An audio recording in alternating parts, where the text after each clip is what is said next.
ఈ ఊరు పాడి పంటలతో సస్యశ్యామలంగా ఉందంటే దానికి కారణం ఆ అన్నపూర్ణాదేవి. అలాంటి అన్నపూర్ణాదేవిని కాపాడుకుంటూ వస్తున్న వారికి పూలమాలలతో సత్కారం అని ఊరిలో ఉండేవాళ్ళు చెప్పడంతో పూలదండలు తీసుకొని అక్షయ్ దగ్గరకు పల్లెటూరి ప్రజలు వెళ్తూ ఉంటే, ఈ సత్కారం నాకు నా భర్తకే అని వేదవతి తనలో తాను అనుకుంటూ ఉంటుంది. కానీ పల్లెటూరి ప్రజలు దండను తీసుకెళ్లి అక్షయ్కు వేస్తారు. దాంతో వేదవతి షాకింగ్గా చూస్తూ ఉంటుంది. మరొక దండను పల్లెటూరి ప్రజలందరూ కలిసి అవని మెడలో వేస్తూ ఉంటారు. అయ్యో, నాకెందుకండి దండ వేస్తున్నారు? అత్తయ్య మామయ్య పెద్దవాళ్ళు ఉన్నారు కదా అని చెప్పి అవని అంటుంది. అవునమ్మా, ప్రస్తుత కాలంలో ముక్కు పుడక అమ్మవారు మనతో ఉన్నాయంటే దానికి కారణం నీ తెగింపేనమ్మా. అందుకే నిన్నే సత్కరించాలి. ఏమంటారు పెద్దమ్మగారు అని పల్లెటూరు ప్రజలు వేదవతిని అడుగుతూ ఉంటారు. మీరు చెప్పింది కరెక్ట్ అని చెప్పి వేదవతి అంటుంది. పెద్దమ్మగారి మాటే మా మాట అని చెప్పి పల్లెటూరు ప్రజలంతా చెప్తూ ఉంటారు. పెద్దమ్మగారు అక్షయమ్మను జై జైలు కొడుతూ మీ ఇంటి వరకు ఎత్తుకొని ఊరేగింపుగా తీసుకెళ్తాం అని చెప్పి వేదవతికి చెప్పి అక్షయ్ను ఎత్తుకొని ఊరేగింపుగా జై జైలు కొడుతూ తీసుకెళ్తూ ఉంటారు. ఇదంతా కూడా నిహారిక, కృష్ణబాబు, మాయ చూస్తూ షాక్ అవుతారు. ఇక వేదవతిని కృష్ణబాబు చూసి బంగారం అటు చూడు అని చెప్పి అంటూ ఉంటాడు. నిహారిక వాళ్ళు వేదవతిని చూసేసరికి వేదవతి మొహంలో ఈర్ష్య కనిపిస్తూ ఉంటుంది.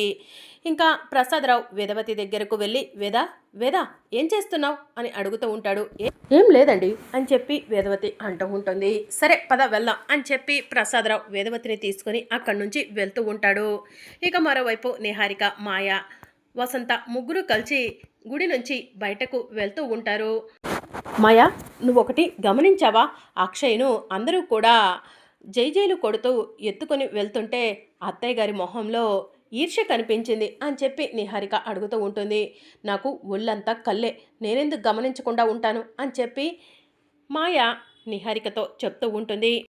అక్షయ్కు గౌరవం దక్కుతుంటే అత్తయ్య చూసి తట్టుకోలేకపోయింది. ఇది మనకు ఉపయోగపడుతుంది అని నిహారిక అంటూ ఉంటుంది. అవును, దీన్ని అలసుగా చేసుకొని అమ్మకు అవనిపై అక్షయ్పై ఉన్నవి లేనివి చెప్పి అవని అక్షయ్లపై ద్వేషం పెంచుదామా అని వసంత మాయను అడుగుతూ ఉంటుంది. ఇప్పుడే మనం బాగా ఆలోచించి బ్రిలియంట్ పని చేయాలి అని చెప్పి మాయ అంటుంది. ఏంటా పని అని చెప్పి నిహారిక అడుగుతూ ఉంటుంది. ఈ సమయంలో మనం వెళ్ళి ఆ వేదవతి గారికి ఏం చెప్పినా కూడా ఆవిడ చెవులకు మనం చెప్పిన మాటలు ఎక్కవు. ఎవరైనా మన చెప్పినట్టు చెప్పే మనిషిని చూసి ఆ మనిషితో చెప్పించాలి అని మాయ అంటుంది. అలాంటి మనిషి ఎవరున్నారు అని నిహారిక అడుగుతూ ఉంటుంది. ఈ ఊరిలో ఒక ఆవిడ నాకు పరిచయమైంది. ఇద్దరు అక్క చెల్లెళ్ళని, ఇద్దరు అన్న తమ్ముళ్ళని, 2 ఊర్లను విడదీయగల సామర్థ్యత ఆవిడకు ఉంది. ఆవిడ పేరు పుల్లమ్మ అని చెప్పి మాయ చెప్తూ ఉంటుంది. అవునా, అయితే ఆవిడెక్కడుంది అని వసంత అడుగుతూ ఉంటుంది. గుడి పక్కనే ఉంటుంది, పదండి వెళ్దాం అని చెప్పి మాయ వసంత నిహారికను తీసుకొని పుల్లమ్మ దగ్గరకు వెళ్తుంది. పుల్లమ్మ అని పిలవటంతో, ఏంటమ్మగారు ఎట్లొచ్చారు? మీరొచ్చారంటే ఖచ్చితంగా నాతో ఏదో పని పడిందని నాకు అర్థమైంది అని చెప్పి పుల్లమ్మ మాయను అడుగుతూ ఉంటుంది. నువ్వు ఎవరినైనా విడదీయగలవంట కదా, నీ దగ్గర ఆ టాలెంట్ ఉందంట కదా అని నిహారిక పుల్లమ్మను అడుగుతూ ఉంటుంది. ఏదోలేమ్మా, నా తల్లిదండ్రులు నాకు అలాంటి పేరు పెట్టారు, ఆ పేరుకు తగ్గట్టుగా నేను బ్రతకాల్సి వస్తుంది అని పుల్లమ్మ చెప్తూ ఉంటుంది. నీకేమైంది, బాగానే 2 చేతులా సంపాదిస్తున్నావు కదా అని మాయ అంటూ ఉంటుంది. అమ్మా, వయసులో ఉన్నప్పుడు 4 రాళ్ళు వెనకేసుకోకపోతే ఎలా అమ్మా? ఇలాంటి చిచ్చులు పెట్టి 4 రాళ్ళు వెనకేసుకుంటున్నాను. అయినా ఇంతకీ నా దగ్గరికి ఏ పని మీద వచ్చారో చెప్పండి అమ్మా అని పుల్లమ్మ అడుగుతూ ఉంటుంది. వేదవతి గారు నీకు తెలుసా అని మాయ అడుగుతూ ఉంటుంది. అన్నపూర్ణమ్మ, వేదవతమ్మ తెలియకుండా ఎలా ఉంటారు అని చెప్పి పుల్లమ్మ చెప్తూ ఉంటుంది. అయితే ఆ వేదవతి దగ్గరకు వెళ్ళి తన చిన్న కోడలు, తన మనవరాలు విజయం సాధించారని అందరూ కూడా జై జైలు పలుకుతున్నారు, తనకు విలువ తగ్గుతుందని చెప్పి ఉన్నవి లేనివి ఆ అవనిపై అక్షయ్పై వేదవతికి చెప్పు, వేదవతి మనసు మార్చు అని మాయ చెప్తూ ఉంటుంది. ఓసి ఇంతేనా, మంచినీళ్ళు తాగినంత ఈజీ పని చెప్పారు, నన్ను మీరు చూసుకోండి, మిమ్మల్ని నేను చూసుకుంటాను అని పుల్లమ్మ అంటుంది. ఇదిగో తీసుకో అని మాయ డబ్బులు కట్టను పుల్లమ్మకి ఇస్తుంది. అదిగో వేదవతి గారు అక్కడున్నారు, వెళ్ళు అని మాయ చెప్పడంతో పుల్లమ్మ వేదవతి దగ్గరకు వెళ్తుంది. వేదవతి గారు ఏ విషయం గురించి అంతలా ఆలోచిస్తున్నారు అని పుల్లమ్మ అడుగుతూ ఉంటుంది. ఎవరు నువ్వు అని చెప్పి వేదవతి అడుగుతూ ఉంటుంది. గతంలో మీ పొలంలో మేము పనిచేసే వాళ్ళమమ్మా, మీరు నన్ను గుర్తుపట్టలేదేమో కానీ నేనైతే మిమ్మల్ని గుర్తుపట్టానమ్మా అని పుల్లమ్మ చెప్తూ ఉంటుంది. సరే ఎందుకు వచ్చావు ఇంతకీ అని వేదవతి అడుగుతూ ఉంటుంది. ఏంటమ్మగారు, మీరు ఇన్ని రోజులుగా ఎంతో కష్టపడి అన్నపూర్ణాదేవిని ముక్కు పుడకను కాపాడుకుంటూ వస్తుంటే ఈరోజేంటి పల్లెటూరు ప్రజలంతా మిమ్మల్ని పక్కన పడేసి అవనమ్మకు అక్షయమ్మకు జైజైలు కొడుతున్నారు. గతంలో మీరు వచ్చినప్పుడు పల్లెటూరు ప్రజలంతా మిమ్మల్ని ఎలా ఆహ్వానించేవాళ్ళో గుర్తు చేసుకోండి అని పుల్లమ్మ అంటుంది. అప్పుడు వేదవతి గతంలో తన్ను అందరూ కలిసి ఆహ్వానించిన విషయాన్ని గుర్తు చేసుకుంటూ ఉంటుంది. అమ్మగారు, మన పిల్లల పేర్లు వెనక మన పేర్లు ఉండకూడదు అమ్మగారు, మన పేర్లు వెనకే మన పిల్లల పేర్లు ఉండాలి. మీరు చేసిన కష్టం అంతా పోయింది అమ్మగారు. ఈరోజు అక్షయమ్మకు అవనమ్మకే గౌరవం దక్కుతుంది. మిమ్మల్ని పక్కన పడేశారు, మీకు పూలదండలు వేయలేదు, సత్కారాలు చేయలేదు, అన్నీ అక్షయమ్మకే చేశారు. ఇది నాకు నచ్చలేదు అమ్మగారు అని చెప్పి పుల్లమ్మ వేదవతితో చెప్తూ ఉంటే వేదవతి ఆలోచిస్తూ ఉంటుంది. ఇప్పుడే మనం కరెక్ట్గా వెళ్ళాలి, పదండి అని చెప్పి మాయ చెప్తూ ఉంటుంది. మాయ, నిహారిక, వసంత అందరూ కలిసి వేదవతి దగ్గరకు వెళ్తారు. అవునత్తయ్య, ఆ పుల్లమ్మ ఇందాకల నుంచి మీతో మాట్లాడుతున్నవన్నీ కూడా మేము విన్నాము. ఏంటో అత్తయ్య, నాకు కూడా అలానే అనిపించింది. ముక్కు పుడక కోసం, అమ్మవారి కోసం మీరు ఎంతలా శ్రమించారు. 10 ఊర్లకు దేవత అయినా మిమ్మల్ని పక్కన పెట్టేసి అవనికి అక్షయ్కు ఊరి వాళ్ళంతా జైజైలు పలుకుతుంటే మాకు చాలా బాధగా ఉంది అత్తయ్య అని నిహారిక అంటూ ఉంటుంది. అవునమ్మా, దండ నీకు వేస్తారని నువ్వు ముందుకు వచ్చావు, కానీ నిన్ను పట్టించుకోకుండా పల్లెటూరి ప్రజలందరూ కలిసి అక్షయ్కు అవనికి దండలు వేశారు అని చెప్పి వసంత చెప్తూ ఉంటుంది. అయితే మీరేమంటారు అని చెప్పి వేదవతి అడుగుతూ ఉంటుంది. మీకు దక్కాల్సిన గౌరవ మర్యాదలు అన్నీ కూడా అవనికి అక్షయ్కు దక్కుతున్నాయని చాలా బాధగా ఉందమ్మా అని చెప్పి వసంత చెప్తూ ఉంటుంది. బాధపడాల్సిన అవసరం ఏం లేదు. ముక్కు పుడక కోటలో ఉంటే అక్షయ ప్రాణాలకు తెగించి కోటలోకి వెళ్ళి ముక్కు పుడకను తీసుకొచ్చింది. అవని ఆ వసీకర్తో పోరాటం చేసింది, వసీకర్ను అంతం చేసింది. వాళ్ళిద్దరూ అంత త్యాగం చేశారు కాబట్టే ముక్కు పుడక అమ్మవారు ఈరోజు మనతో ఉన్నాయి. అందుకే పల్లెటూరి ప్రజలందరూ కలిసి అవనిని అక్షయ్ను గౌరవంగా సత్కరించారు, ఊరేగింపు చేశారు. ఈ విషయం గురించి పెద్దగా మీరు ఆలోచించకండి అని చెప్పి వేదవతి అక్కడి నుంచి వెళ్ళిపోతుంది. ఇదేంటి అత్తయ్య ఇలా మాట్లాడింది అని చెప్పి నిహారిక అంటూ ఉంటే అమ్మగారు పైన ఒకటి పెట్టుకొని లోపల మరొకటి మాట్లాడుతుంది.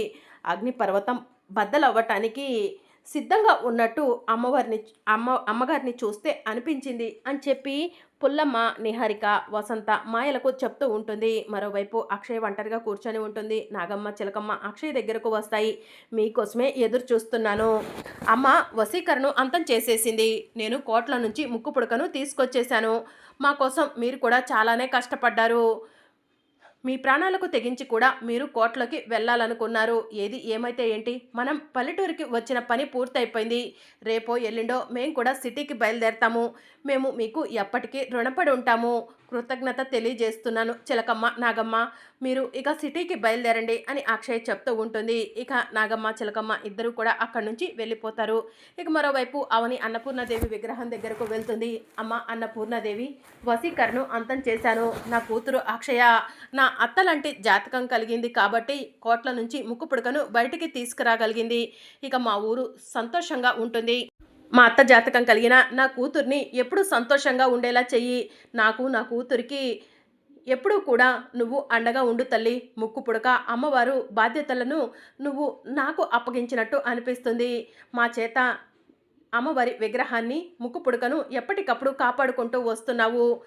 మా కంఠంలో ప్రాణం ఉన్నంతకాలం మేము అమ్మవారిని, ముక్కు పుడకను జాగ్రత్తగా చూసుకుంటాము అని చెప్పి అవని అమ్మవారికి నమస్కారం చేసుకుంటుంది.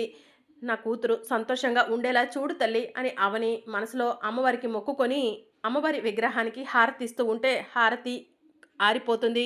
ఇదేంటమ్మా, నా కూతురు సంతోషంగా ఉండాలని మొక్కుకొని హారతిస్తుంటే హారతి ఆరిపోయింది. నా కూతురికి ఏదైనా ప్రమాదం జరగబోతుందా అని అవని కంగారు పడుతూ ఉంటుంది. ఇక మరోవైపు జమీందారు జగన్నాథం రవీంద్ర మాయలతో మాట్లాడుతూ ఉంటాడు. ఇన్ని రోజులు ఊరి వాళ్ళ కళ్ళల్లో భయం కనిపించేది, ఇప్పుడు వాళ్ళ మొహాల్లో, వాళ్ళ కళ్ళల్లో సంతోషం కనిపిస్తుంది. వశీకర అంతమైంది. రవీంద్ర, ఊరి సమస్య పోయే వరకు మనం ఇక్కడే ఉండాలని అమెరికా నుంచి నేను, హైదరాబాద్ నుంచి నువ్వు వచ్చావు. ఊరి సమస్య పోయింది కాబట్టి నేను అమెరికాకు, నువ్వు హైదరాబాద్కి బయలుదేరదాం. ఏమంటావు అమ్మ మాయా అని జగన్నాథం అడుగుతూ ఉంటాడు. మీరు ఎలా అంటే అలానే తాతయ్య గారు అని మాయ చెప్తూ ఉంటుంది. నీ మనసులో ఏదైనా ఉంటే చెప్పమ్మా, అంత ఎటకారంగా ఎందుకు మాట్లాడుతున్నావు అని జగన్నాథం అంటూ ఉంటాడు. చెప్పు మాయ, తాతయ్య ఏ విషయాన్నైనా కూడా పాజిటివ్గానే తీసుకుంటారు అని చెప్పి రవీంద్ర చెప్తూ ఉంటాడు. వేదవతి వాళ్ళకు ఈ ఊరిలో ఎంత ఆస్తులైతే ఉన్నాయో మీకు కూడా అంత ఆస్తులు ఉన్నాయి. ఇంకా చెప్పాలంటే వాళ్ళకంటే ఒక మెట్టు పై స్థాయిలోనే మీరు ఉన్నారు. అలాంటప్పుడు ముక్కు పుడక అమ్మవారు వాళ్ళ దగ్గర ఉండటం ఏంటి? దానిపై పూర్తి హక్కులు మన కుటుంబానికి కూడా ఉన్నాయి కదా అని చెప్పి మాయ అడుగుతూ ఉంటుంది. చూడమ్మా మాయ, ముక్కు పుడక కోసం అవని అక్షయ ఎంతగానో శ్రమించారు. వారి కష్టానికి తగిన ఫలితం దొక్కింది అని చెప్పి జమీందారు చెప్తూ ఉంటాడు. ముక్కుపుడక కోసం మనం అందరం కూడా ఎంతగానో పోరాటం చేశాం కదా, అవని అక్షయ్ మాత్రమే చేశారా అని చెప్పి మాయ అడుగుతూ ఉంటుంది. గతంలో ముక్కుపుడక అమ్మవారు తాళపత్ర గ్రంథాలు అన్నీ కూడా వేదవతి గారి పొలంలో ప్రసాదరావు గారి అమ్మా నాన్నలకు దొరికింది. మహర్జాతకురాలైన కారణ జన్మురాలైన వేదవతి గారు ప్రసాదరావు గారికి భార్యగా వచ్చి ముక్కు పుడకను అమ్మవారిని ఇన్ని రోజులుగా కాపాడుకుంటూ వస్తున్నారు. దానిపై మనం ఆశలు పెంచుకోవడం మంచిది కాదమ్మా అని చెప్పి జగన్నాథం చెప్తూ ఉంటాడు. అవును, మీ అమ్మా నాన్నలు ఎక్కడున్నారు, ఎప్పుడు వస్తారు అని జగన్నాథం అడుగుతూ ఉంటాడు. అమెరికాలోనే ఉన్నారు తాతయ్య గారు, ఎప్పుడు వస్తారో ఇంకా తెలీదు, ఫోన్ చేసి చెప్పమని చెప్పాను అని చెప్పి మాయ చెప్తూ ఉంటుంది. అమెరికాలో ఏ సిటీలో ఉన్నారమ్మా అని జగన్నాథం అడుగుతూ ఉంటాడు. అది కూడా తెలియదు తాతయ్య గారు అని మాయ అంటుంది. తెలుసుకోమ్మా, నేను కాస్త మీ పేరెంట్స్తో మాట్లాడాలి అని చెప్పి జగన్నాథం అంటాడు. సరే తాతయ్య గారు అని చెప్పి మాయ అంటుంది. ఇక మాయ కోపంగా లేచి వెళ్తూ ఉంటే, మాయ ఏమైంది, ఎందుకు అలా ఉన్నావు అని రవీంద్ర అంటూ ఉంటాడు. ముక్కు పుడక అమ్మవారు మన కుటుంబానికి కూడా దక్కాలి కదా, ఎప్పుడు అవని వాళ్లే ఉంచుకుంటే ఎలా చెప్పు? తాతయ్య గారు అలా మాట్లాడుతుంటే నువ్వెందుకు నాకు సపోర్ట్ చేయలేదు అని మాయ రవీంద్రను నిలదీస్తూ ఉంటుంది. రేపు రాబోయే అప్కమింగ్ ఎపిసోడ్లో అవని కంగారు పడుతూ ఉంటే, అవని ఏం జరిగింది అని శ్రీకర్ అడుగుతూ ఉంటాడు. బావా, అక్షయ క్షేమంగా ఉండాలని అమ్మవారికి మొక్కుకొని అమ్మవారికి హారతి ఇస్తుంటే హారతి ఆరిపోయింది బావా, నా కూతురికి ఏదైనా ప్రమాదం జరుగుతుందేమోనని భయంగా ఉంది అని చెప్పి అవని కంగారు పడుతూ ఉంటుంది. అమ్మ అవని, హారతి ఆరిపోయిన విషయం గురించి నువ్వేమీ కంగారు పడకు. ఊరి అందరి దిష్టి అక్షయ్పై ఉండి ఉంటుంది, అందుకే హారతి ఆరిపోయి ఉంటుంది. అక్షయ్కు దిష్టి తీస్తే సరిపోతుందమ్మా అని ప్రసాదరావు అంటూ ఉంటాడు. అత్తయ్య, అక్షయ్కు దిష్టి తీస్తే బాగుంటుంది మోయ అని చెప్పి అవని అంటుంది. సరే అమ్మ అవని, వేదవతియే తీస్తుంది అని ప్రసాదరావు చెప్తూ ఉంటాడు. వేదవతి కిచెన్లో ఉండి పాలు కాగబెడుతూ ఆ మాటలను వింటుంది. దానికి నేను దిష్టి తీయాలా? తీయను అని వేదవతి తనలో తానే అనుకొని కావాలని పాలు పక్కన పెట్టి తన చేతిని గ్యాస్ మీద పెడుతుంది. గ్యాస్ ఆన్ చేసి ఉండటంతో వేదవతి చెయ్యి కాలి అబ్బా మంట మంట అని గట్టిగా అరుస్తూ ఉంటుంది. అవని కిచెన్లోకి వెళ్ళి చూసి ఏమైంది అత్తయ్య అని అడుగుతూ ఉంటుంది.